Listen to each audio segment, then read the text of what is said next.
నమస్తే అండి. నేను మీ లక్ష్మీ చౌదరిని. వెల్కమ్ టు మిస్టరీ మధురిమలు తెలుగు ఆడియో స్టోరీస్. అందాల పొదరిల్లు పార్ట్ 6తో మీ ముందుకు వచ్చేసాను. కథలోకి వెళ్ళే ముందు ఎప్పటిలాగే చిన్న రిక్వెస్ట్. లైక్స్ ఇచ్చి హైప్స్ ఇచ్చి కథని ప్రోత్సహించండి యార్. ఇక ఆలస్యం చేయకుండా కథలోకి వెళ్ళిపోదాం. ఐషు హాస్పిటల్కి రెడీ అవుతుంటే, ఇవాళ ఇంపార్టెంట్ సర్జరీస్ ఏమైనా ఉన్నాయా బుజ్జి అని అడుగుతాడు శివ్. హా కన్నా, రెండున్నాయి ఇవాళ నాకు అని అంటుంది ఐషు. నువ్వే అటెండ్ అవ్వాలా? వేరే డాక్టర్స్ చేస్తే అవదా? ఎందుకన్నా, ఏమైనా పని ఉందా నాతో? చాలా రోజులైంది కదా పిల్లలతో అస్సలు సరిగ్గా టైం స్పెండ్ చేయక. ఈరోజు మధ్యాహ్నం నుంచి పిల్లల్ని తీసుకొని బయటికి వెళ్దాం అని అంటాడు శివ్. మధ్యాహ్నం నుంచి అయితే ప్రాబ్లం లేదు, ఇప్పుడైతే మాత్రం అవదు కన్నా. నేను చేయాల్సిన సర్జరీసే అవి. కొద్దిగా కాంప్లికేషన్స్ ఉన్న కేసులవి అని అంటుంది ఐషు. ఓకే, మధ్యాహ్నం నుంచి వచ్చేసాయి, వెళ్దాం అని అంటాడు శివ్. అప్పటికేమైనా అర్జెంట్ కేసులు వస్తే మాత్రం పిల్లల్ని తీసుకొని నువ్వు వెళ్ళిపో, నా గురించి చూడకుండా అని అంటుంది ఐషు నవ్వుతూ. ఈ డాక్టర్లను అస్సలు పెళ్లి చేసుకోకూడదు, ఎప్పుడుంటారో ఎప్పుడుండరో కూడా తెలీదు అని నవ్వుతూ అంటాడు శివ్. పెళ్ళైన 8 ఏళ్లకి డాక్టర్స్ని చేసుకోకూడదని జ్ఞానోదయం అయ్యిందా కన్నా నీకు? ఇప్పుడు ఫీల్ అయినా ఉపయోగం ఏముంది చెప్పు? జీవితాంతం నన్ను భరించాల్సిందే కదా అని అంటుంది ఐషు. తల దువ్వుకుంటున్న ఐషు దగ్గరికి వచ్చి వెనక నుంచి హత్తుకొని, నిన్ను భరించడం ఏంట్రా, నెత్తిన పెట్టుకొని మోయొచ్చు, ఆ మాటానికి ఎప్పుడు అని అంటూ ఐషు మెడ మీద ముద్దు పెడతాడు. కన్నా, ఇప్పుడు నువ్వు ఎటువంటి పనులు చేయకు, నేను ఇక్కడి నుంచి ఒక్క అడుగు కూడా వేయలేను అని అంటుంది నవ్వుతూ. నువ్వు మధ్యాహ్నం మాత్రం ఎటువంటి పనులు పెట్టుకోక బుజ్జి. మళ్ళీ నేను మండే నుంచి 1 నెల ఫుల్ బిజీ అయిపోతాను. అమృత ప్రెగ్నెంట్ అన్న దగ్గర నుంచి అసలు పిల్లల్ని ఎక్కడికి తీసుకువెళ్ళింది కూడా లేదు. ఈ మధ్య బిజీ షెడ్యూల్లో వాళ్ళతో టైం స్పెండ్ చేయడం లేదు. కాబట్టి ఇవాళ రేపు వాళ్ళకి టైం ఇచ్చేయాలి అనుకుంటున్నాను. ఓకే కన్నా, వస్తాను. నాకు కూడా కొద్దిగా మైండ్ రిఫ్రెష్ కావాలి. అసలు మొన్న మనం ఢిల్లీ వెళ్ళినప్పుడే ఒక 4 రోజులు అక్కడ స్పెండ్ చేద్దామని అడుగుదాం అనుకున్నాను, కానీ నీకు బిజీ షెడ్యూల్ ఉందని ఇంక నేను అడగలేదు. అప్పుడు నువ్వు అడిగినా ఉండడానికి అయ్యేది కాదులే, నాకు అసలు ఖాళీ లేదు కూడా, రావడమే కష్టమైంది నాకు. అందుకే బాబు అడగలేదు. నువ్వు బంగారానివి కదా, నన్ను అర్థం చేసుకుంటావు అని ఐషుని తన వైపు తిప్పుకొని, అవుట్ ఆఫ్ సిటీ వెళ్దామా, ఇక్కడే ఎక్కడైనా టైం స్పెండ్ చేద్దామా అని అడుగుతాడు శివ్. ఇక్కడే ఎక్కడైనా టైం స్పెండ్ చేద్దాంలే కన్నా. ఈ ఒక్క రోజుకి మళ్ళీ అవుట్ ఆఫ్ సిటీ అంటే టైర్డ్ అయిపోవడం తప్ప ఏమీ ఉండదు. అమృత రావచ్చు కదా, ఇంకా తనకి రెస్ట్ కావాలా? కారులోనే తిరగడం కదా కన్నా, ప్రాబ్లం ఏం లేదు, రావచ్చు. అయినా నీ పిల్లలు ఒప్పుకుంటారా తమ్ము లేకుండా బయటికి వెళ్దామంటే? అందరం వెళ్దామా, మన నలుగురమే వెళ్దామా అని అడుగుతాడు శివ్. ఇక్కడిక్కడ బయట తిరగడానికే కదా కన్నా, అందరం వెళ్దాంలే. అమృత కూడా ప్రెగ్నెంట్ అన్న దగ్గర నుంచి ఇల్లు కదిలింది లేదు కదా. ఇక వరుణ్ కూడా నీతో పాటే ఫుల్ బిజీ అయ్యాడు. పాపం స్నేహతో టైం స్పెండ్ చేస్తుంది లేదు. కిరణ్ అన్న వాళ్ళని కూడా రమ్మందాం, సరదాగా అందరం వెళ్దాం అని అంటుంది ఐషు.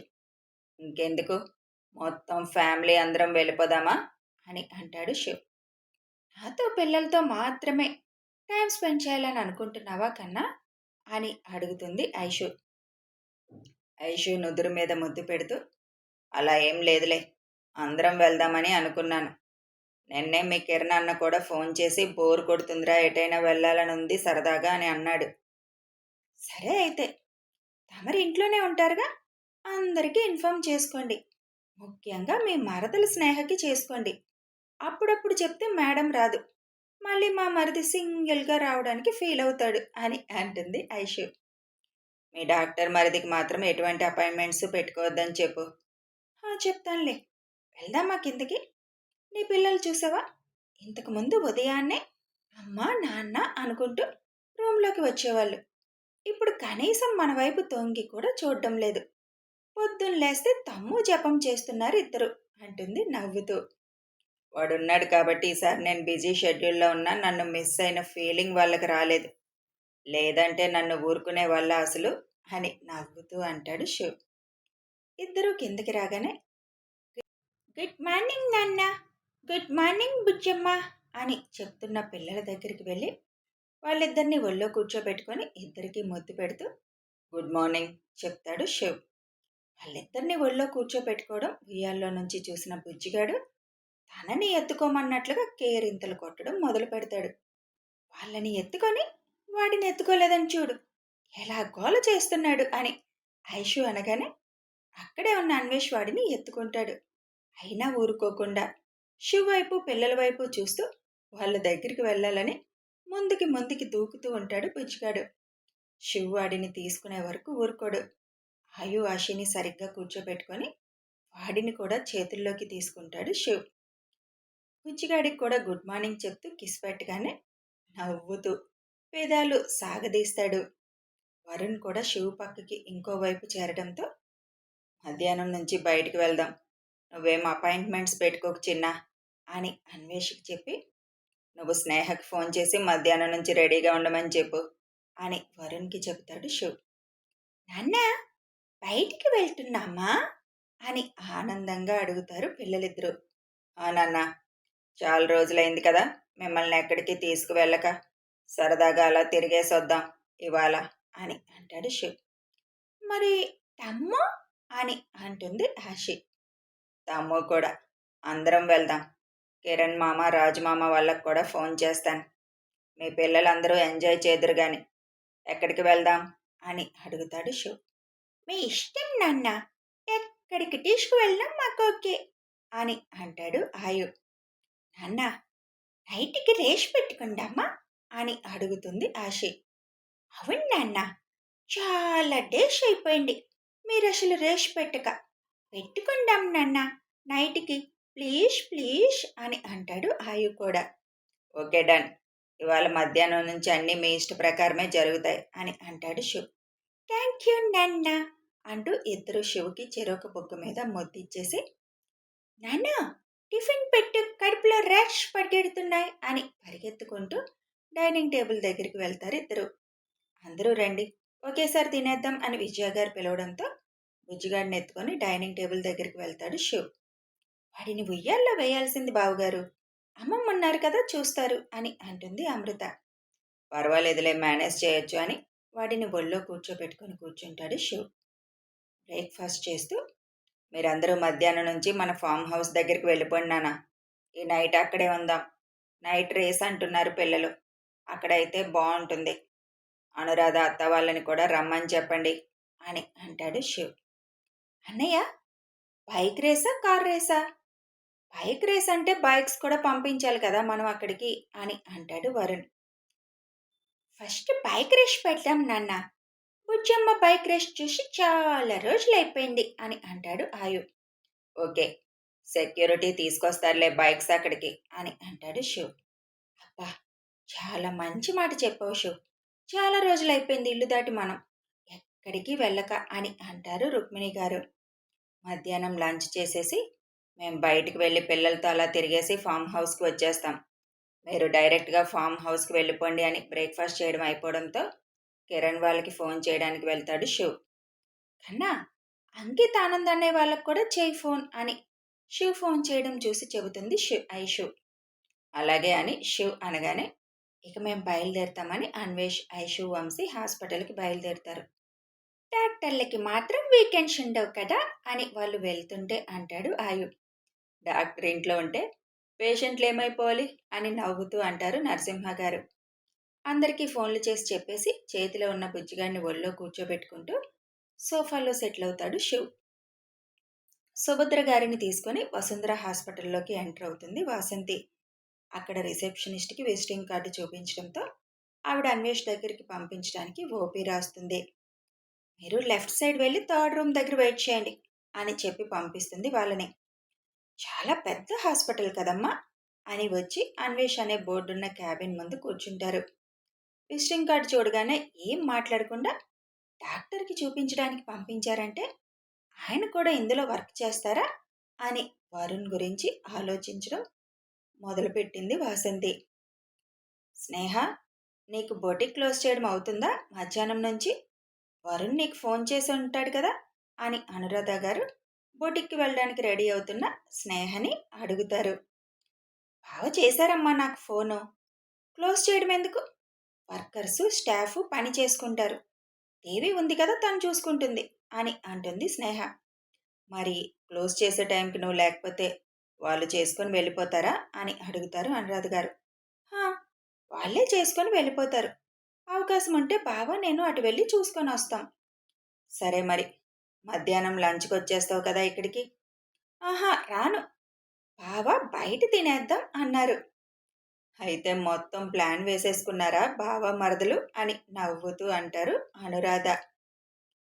చాలా రోజులైపోయిందమ్మా, బావ బిజీ, నేను బిజీ అయిపోయి అస్సలు మీట్ అవ్వడం కూడా అవ్వడం లేదు.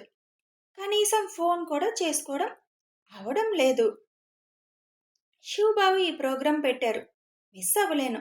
అసలైతే కొత్త ఆర్డర్ వచ్చింది కదా, కష్టమే నేను ఇవాళ కదలడం. కానీ మళ్ళీ బిజీ అయిపోతాను ఇంకా. అందుకే బావు మరీ మరీ చెప్పాడు రావాలి అని.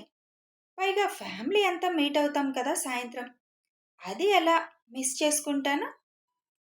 అందుకే ఇప్పుడు వెళ్ళి ఈరోజు స్టార్ట్ చేయాల్సిన వర్క్ మొత్తం ఇచ్చేసి వచ్చేస్తాను, వాళ్ళే చేసుకుంటారు అని అంటుంది స్నేహ.